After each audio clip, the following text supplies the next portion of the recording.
today I will show an example. I mean, we heard some, in one of the in some of the previous presentations about, the first step of, getting the data organized. And what I'll talk about more in this presentation is what you can then do once you have the data organized. I mean, here we'll talk about this in the context of geoscience literature. So really, how can we unlock insights from the literature? But yeah, keep in mind that, as soon as you have data and information structured or semi-structured, then a lot can be done with this. And so what we'll look at today is how you can then use a semantic text search, advanced analytics to basically, in this case, spatially map out studies on certain geoscience concepts or features or processes. So, this is based on projects that we did. We're really working with customers, to really solve a specific question or problem. We went, and do all this work to unlock those custom insights. I cannot, of course, because of reasons of confidentiality, not show you, the exact projects that we did, but I will basically walk you through based on examples so that you can get an idea how that works and then what the results can look like. So with that, just, to first give you an overview of what we will talk about today. As I said, here really the focus of this type of project has been on spatially mapping out. So this is where also spatial information, again, we saw it also in Corey's presentation and also in the earlier presentation, where spatial really matters. Spatially mapping out the occurrence of a specific feature or process, and then is, in this case, based on what is published in the literature. And so what basically the approach is here is really combining the Geofacets content, then leveraging Elsevier's NLP technology from the Elsevier text mining tool, also referred to as ETM. And then basically combining that with a really metadata, location metadata from Geofacets to then in the end create a custom report with, addressing that question or problem and with a supporting data set that can be used for analytics. And so what is the benefit of this? I mean, really systematically screening more than hundreds of thousands of in this case, peer-reviewed and georeferenced publications using the semantic text search options from the Elsevier text mining solution. Gaining spatial insights, also temporal trends using advanced analytics. And in the end, this really then enables specialists to analyze the data, to assess the implications instead of really spending time searching for it. So if we look in a bit more detail, what does that look like? So here again, as I mentioned, you'll see based on examples. So step one really typically is defining the search terms or of interest or building and building a taxonomy. And this is really the first step to really make sure that the search goes, that the search is as comprehensive as possible. And so just to give you an idea for an example, let's take outcrop. I mean, let's say you're looking for information about outcrop. I mean, then, spelling variations or plural outcrops, you would want to find it, but maybe also synonyms. Like maybe you are also interested in finding, where somebody mentions exposure or maybe even road cut. And so this is where a taxonomy can really help. Then, as I mentioned, what you see then in the second step is how we then used the Elsevier text mining solution to then search the full text sources using, that taxonomy. And I'll show you in a bit more detail in the next slide, what the Elsevier text mining tool really does. Then retrieving geolocation and metadata for the results. And this is where then really the spatial component comes in, so that in the end, you can really create like custom insights. And so here you see examples of spatial analysis, like a global distribution of the concepts mentioned in the literature, or for example, a temporal analysis, like looking what is the occurrence of the concept or the mention of the concept by publication year. And this is just two of the examples of what you can then really analyze to gain the insights that you need. So as I said, just to explain a little bit more about Elsevier text mining. So it uses really taxonomy assisted search to help users create simple queries that leverage the taxonomy for thorough searching. And it facilitates, it is facilitated by Elsevier's natural language processing engine. And so what that means is that it can recognize terms, so like, for example, relationships like subject, verb, or object, and that you can also choose like what type of co-occurrence would you like. So imagine you may want to have like really semantic co-occurrence of like different terms. Maybe you want to go broader, like at sentence level, paragraph level, or even document level co-occurrence of terms. And that really depends, of course, also on sort of how comprehensive do you want the results to be, or how precise do you want the results to be. And so just to show an example on the right, for example, the relation, if you're looking into the relation between emissions and fuel, that is something then really by using this this NLP possibilities, which then allows you to really then take these relationships between the terms into account. And as an example of what that could look like, so there is then the hits that are in the text, and also to then understand where did it come from, the relevant text, and then of course what is very important with anything like this, the information come from. And so the source, in this case the scientific articles, is where then in the end the information was found.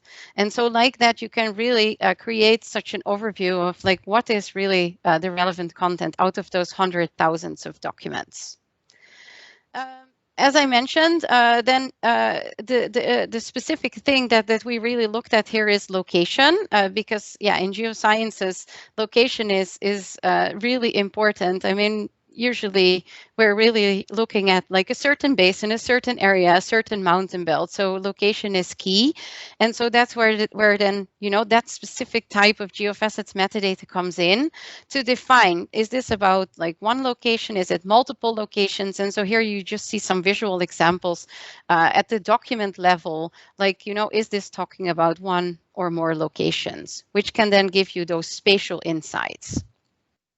And then looking at the type of analysis in more detail. So in this case, like an example where we looked at the occurrence of a certain concept against publication year. So this is really then to see, when was which concept like mentioned more or more frequently or less frequently in the literature. Of course, also important to consider in this case how many source documents are there, because this is this black line that you see, the solid line, basically already shows you that also the number of articles have been increasing over time. And so you need to consider that. But I think what is really interesting, the colors, they basically show you, in this case, the relative occurrence of each of these terms or concepts. And so with this, you can really start to analyze, like, when was a certain concept, first introduced in the literature? Did the relative occurrence change? I mean, this can really give some insights into the trends.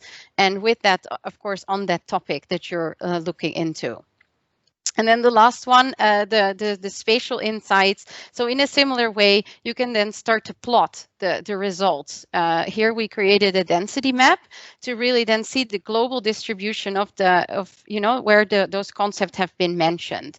And so you can then really start to see, like, where were certain concepts mentioned, maybe in total the topic you would want to see. It really helps you to then sort of get insights into where did this process occur the most. Maybe you even would want to see through time, did it change? With that, creating like lots of insights. And so, as I said, just to give you some idea of like what that could look like what kind of topics would you tackle with something like this, to give you some examples. Maybe you would want to look at enhanced oil recovery in specific types of reservoirs. So like here, the relationship is really important. Or another thing could be maybe a specific type of ore or mineral deposit, and then what type of process or deposit type is it related to? And so with this relations, like being able to map that using this technology can provide lots of insights. And so with that, Samir, I would like to pass it back to you. Yes, thank you, Sandra. Great project, and we see some really great results with this as well. So we now come to the so we're actually exactly on time. So we come to the Q&A. So Phoebe, did you get any questions in the chat? Yep, sorry. There were a number of questions that came up before that I'll go through, but I actually wanted to ask a general question that often comes up when we hold our sessions that no one's asked yet, and it was really around how and this was a question that Valerie also popped up in the question before that we didn't get to, which was really how do I guess it's a question for Giovanna, Lindsay, and Raquel, and how do your companies actually evaluate the return on investment for managing legacy data and information, sort of like the project that you've embarked on at BHP, and I guess really how does the business manage that return on investment and look at it? Yes, so Phoebe, one thing, I think that Raquel had to leave earlier, but Sebastian is still here, so maybe he can cover that piece for her.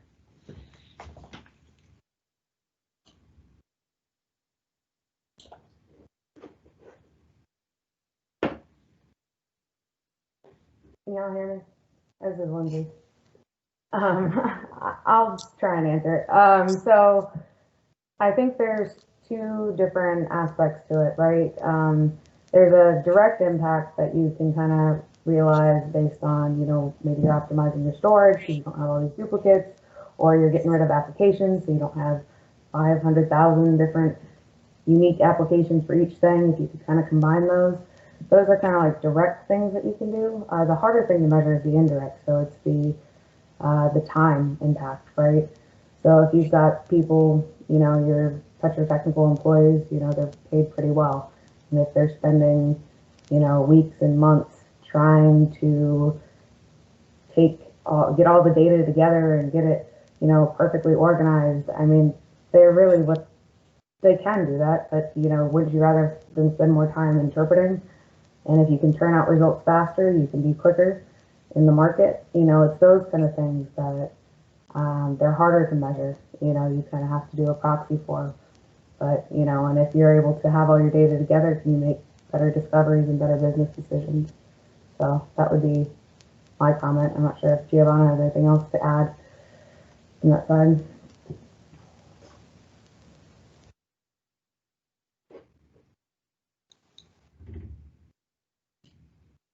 Giovanna, did you want to add anything to that? Yeah, well, I see some question here as well, but I think that's finally the Geofacets work regarding to the OCR on PDF extraction, these kind of things. We have the pipeline for that is very important, and we did some tests related to this last year, and the result was very good really. And this is the extraction and that we can do, and the value, the upfront, the information that we can extract and to publish in the Geofacets system. And at the end, the end user have this information enabled, and this is the reason as well that we decide to implement and to customize this system for PHP Internet. Yeah. Thank you. So there's another question from Oyvind. I did not quite get George's final slide on classifying content. What is the input? Question. The output. Question for you. Yes, George. apologies. Let me clarify this. Good question. Actually, I should have clarified that. The input in this case is a collection of files structured in any organization's specific, customized, if you may, view of the world, right? some organizations organize their files in a certain way. They put them under the continents and then inside the countries where they have done some work on first analysis or first exploration. So you can imagine that the input in this exercise, which is, I believe, a general capability for any oil and gas organization, is such a big structure, a file structure, a directory and file structure. And the output is the classification at file level of all this information into a named taxonomy or category or sets of labels around the domain of the customer. For example, it could be from geophysics to exploration to any other thing, right? Yeah, thanks.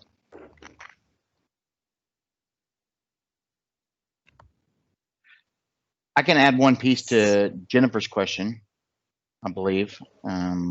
Giovanna talked about that a little bit, but it's dependent on what requirements you may have or what format your documents are in. Of course, there's several different levels of OCRing and several different levels of the quality of the documents that are input.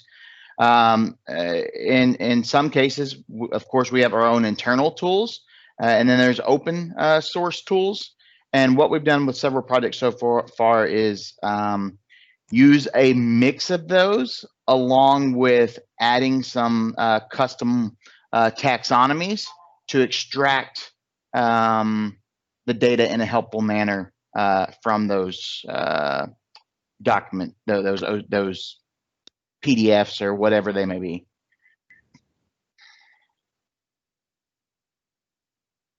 Okay, thank you. Great. Thanks. And then, so there was a question really about Geofacets in particular around our collaborations with different society partners like SEG, particularly for economic geology, and what other collaborations do we have with other organizations? Sandra, do you want to take that one? Talk about all the different partners that we have content.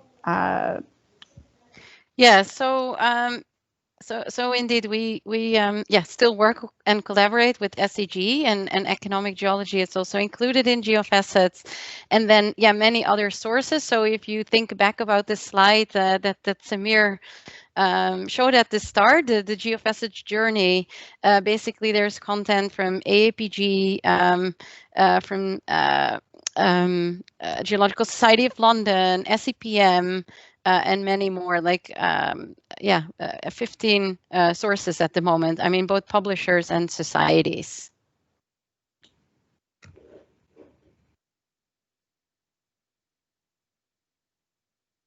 Okay. And so there's a question from Jennifer again, or no, we already got to that one. Sorry. It's hard to keep track of all of these. I think that's all the questions. Oh, here's a question about language. So the linking of information mentioned, and I'm assuming this is for George, does it work for other languages other than English and Spanish and French? George, do you want to talk? I know you put something in the chat, but explain a little bit more about Scopus and what we do there. And Absolutely, definitely, Phoebe. And I think I would like to address also the second question from Jennifer in one go, which talks about lack of really good, high-quality training data. So let's start with the languages, right? Obviously, for any NLP task, the existence of a language model is important, but nevertheless, we don't have such language models available for a lot of languages. That is not a very big problem if one has the ability to look at a very big corpus without having to train necessarily an expensive deep neural net, but rather just to create a bit more efficient and sophisticated representation of this using some n-grams or some ensemble of these character n-grams. And this can be used in turn in a kind of a language agnostic way if you have a very big corpus with languages from Chinese to French, to German, like we have in Scopus, for example. We have a lot of languages. So we don't have language models for all of them, but we are using a pivot to address that problem. On the second point, indeed, one of the most important problems in such exercises is the collection of high quality training data, but also validation sets and benchmark sets. So in our experience, what has worked really well is active learning and semi-supervised learning and bootstrapping, right? Especially with active learning, one can go really far by utilizing much less SME time and creating a smaller corpus, but which is spot on if you may, unraveling this complexity of the model and allowing it to not get confused with many examples. So active learning is really good, combined with tools like Prodigy, for example, to have easy user interface and other things. Reinforcement learning, but more specifically, I would say in general, learning to rank methods, which can in turn feed semi-supervised learning methods, is also a good route to go, provided that there is, again, some pool of SMEs that some of their time can be utilized to do some judgment, right? Last but not least, I would like to mention some evolutions in the field of machine learning. I'm sure everybody is aware, which pertain to one-shot learning and relevant literature, where people can actually start training really cold machine learning systems that can be almost self-supervised with a little drifting, but still the ability to regulate that later with some insignificant input from the users, very little touch, SME touch. So there are still such techniques, and they are all based on the notions of the earlier notions, like we had bagging, boosting, and so on. Nowadays, these have evolved into something more interesting with the deep neural nets, but there are also such techniques. I just wanted to add to what George said, and give another shout out to Prodigy and some of these tools. I found that really, really useful in generating annotations for the semi-val task that I'm working on right now, and its active learning approach is really, really helpful. It builds on spacing models, which is quite nice. But you do also need the SME time, and I would, as you're pointing out in chat, Jennifer, and I would encourage your organizations to actually, I mean, you have so many SMEs around, and as do we. I mean, we lean on our subject matter experts a lot, and I think I think that is just a key to building this kind of stuff in order to gain a competitive advantage. If you can work it into tasks that people are already doing, that helps too. And the mention of Snorkel is nice too. We've done some work with it as well, and it's pretty cool stuff.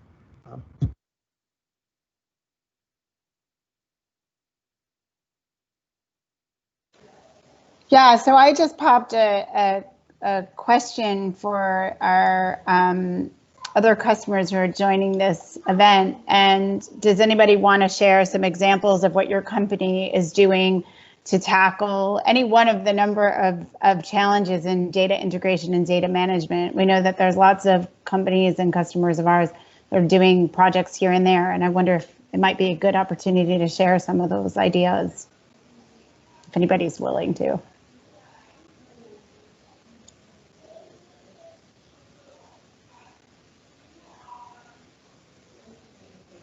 Okay. So there was a couple of questions before we took a break. And I just wanted to go back to, I think it was Andrea, your question that I don't think that we answered, which was, back and find it.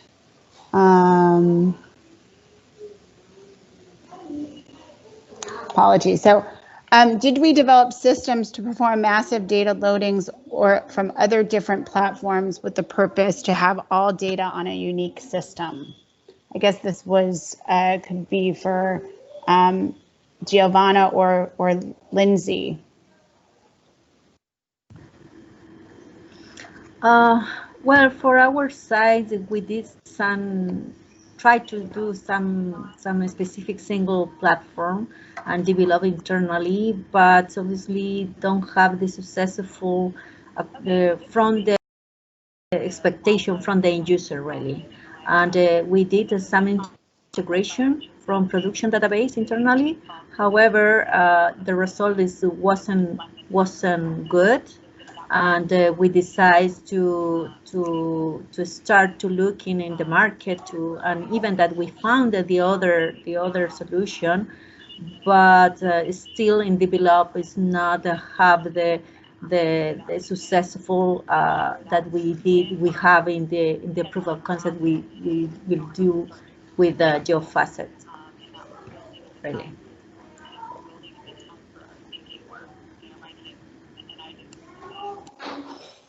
And maybe Giovanna, you can just comment on how the end users are experiencing the platform and just what the feedback has been. I know that we're still in the process of rolling it out, but just wondering if you can talk a little bit about what the feedback has been internally. Yeah, sure. Well, the people is very happy already because it's finally we have a single system, single platform when they can find the information directly. Even that another add value from this project was that the LCVR can customize the ArcGIS plugin. And this customization is very important because you know that the geologists of the geoscience every day working with ArcGIS or Pro. And this is another requirement that we did for this project. And now we have the first result about the ArcMap plugin for ArcMap. They're just plugin for ArcMap, and the test is very good, and they can integrate directly the information that they find in the Geofacets system, but is searching directly from using their ArcGIS. And in addition, we have in the plan we have developed as well the ArcPro. And I think that this is another good stuff about the result. But obviously the integration between the production database and between the legacy data is the final good solution and the success of all this project. And we currently we start to the phase 3. And the idea we publish more than almost 2,000 projects new, and finalize the integration between geochemical, geophysical, and GIS database that we have in production. Yeah, one more thing I can add there too to help with that question, and Giovanna covered it. So in some cases, maybe you have other repositories out there that have big data. In the case of seismic, we know those are terabytes and terabytes of data. But even something so as simple as Giovanna mentioned, geochemical is acquire. What we found are workarounds where we don't necessarily have to take that data and move it from the repository. We can simply output it in certain XML schemas that then we can tie into Geofacets that makes it discoverable and then point back internally to that repository without necessarily ever moving the data. All we do is the XML and then return the, in BHP's case, they use the Geofacets BHP powered by Geofacets Geoscience portal to where we can point to multiple repositories with really big data. And we've been able to enhance it through just simple XML excerpts from those databases without actually moving those big chunks of data.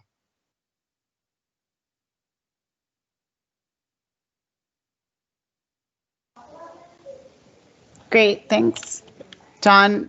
So are there any other questions, discussion topics that people wanted to raise?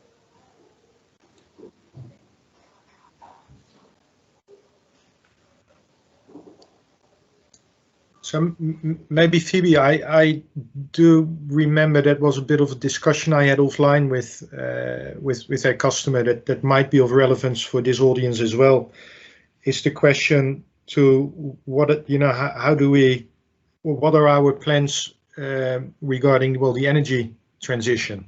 So what is what is Elsevier doing, or what is the Geofacets product group input on that? So I thought maybe maybe that could be a question for Gilad. Yes, sure, Samir. So thanks everyone. I would like first to thanks to all the attendees and all the speakers, right, both internal and external, right. So this has been a great event. We've seen previous events also successful virtually. We weren't sure, but we see that this is also working quite well. With regards to energy transition, what we are currently doing is basically a market research. We do see that a lot of our customers are moving into renewables, are moving to different types of energy. And obviously in Elsevier, we already have a lot of information around renewables, right? We have a lot of data. So what we are doing this year, or at least in Q4 this year, is basically doing the market research, which the product team is leading. And we are developing a roadmap for implementation, adding, enriching the platform with more data around energy transitions. For next year, we are looking into wind energy, solar, geothermal, and other topics, right? But of course, we need to prioritize, and we cannot have it all. So we need indeed to build a roadmap that makes sense, of course, for you.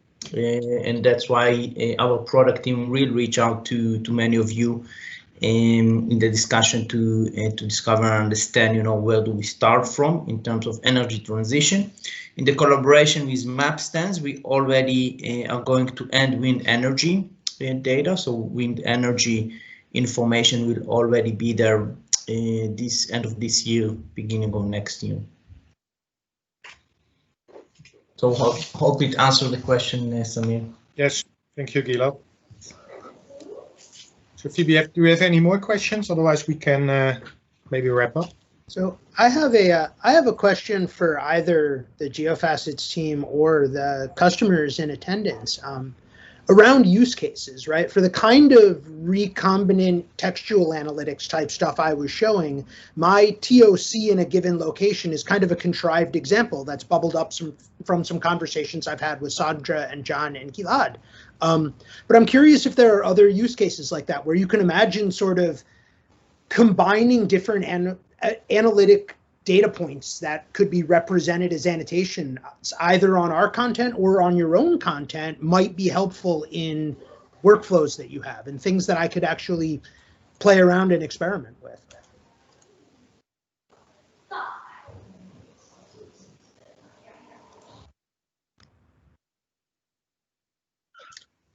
So Corey, I think that is a maybe question for well, for any customer, I think. Yes.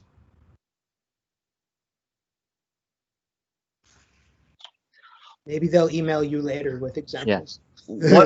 One example I can tell you that we worked on with Corey is more along what Corey was showing with TOC, but how could we take all the ingredients to describe a world-class source rock?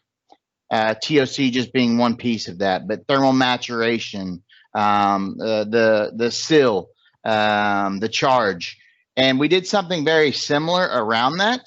And as I mentioned in the past, coming from ExxonMobil for a decade and Woodside and Ecopetrol, the data, the picture that we were able to put together by using what Corey had shown along with the spatial piece is nothing I've seen from proprietary data before. So I kind of went back and then used predictive analytics to say, okay, where are all of these things coming together? But industry has never drilled or mined based on these things. And I saw several hot spots that showed me where a world-class system should be, but industry hasn't gone there yet. So I think that's the question that Corey was getting at. If you have some of those direct use cases, that's really what Corey's good at, that we could take and do an example and see how good we are at that.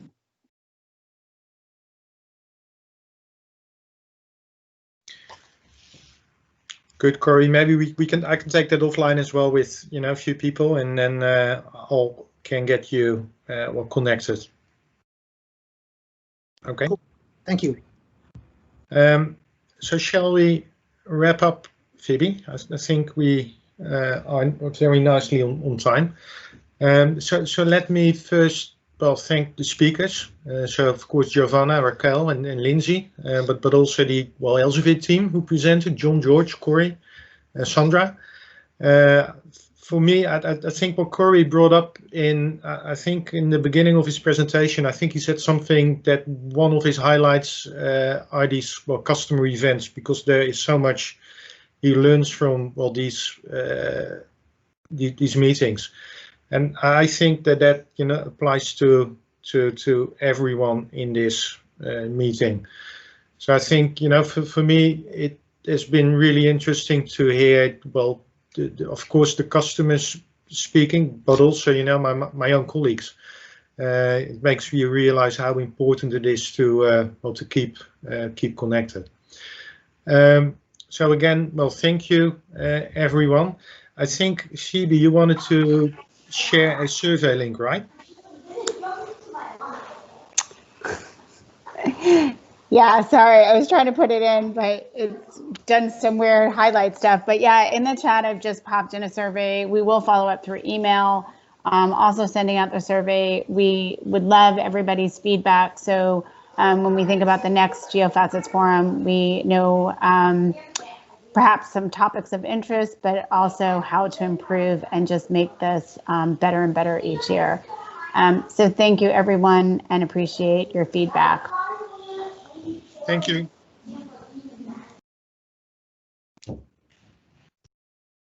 Thank you very much, everybody. Thank you. Thank you. Thanks. Thanks, everyone. Thank you. Thank you very much for sharing.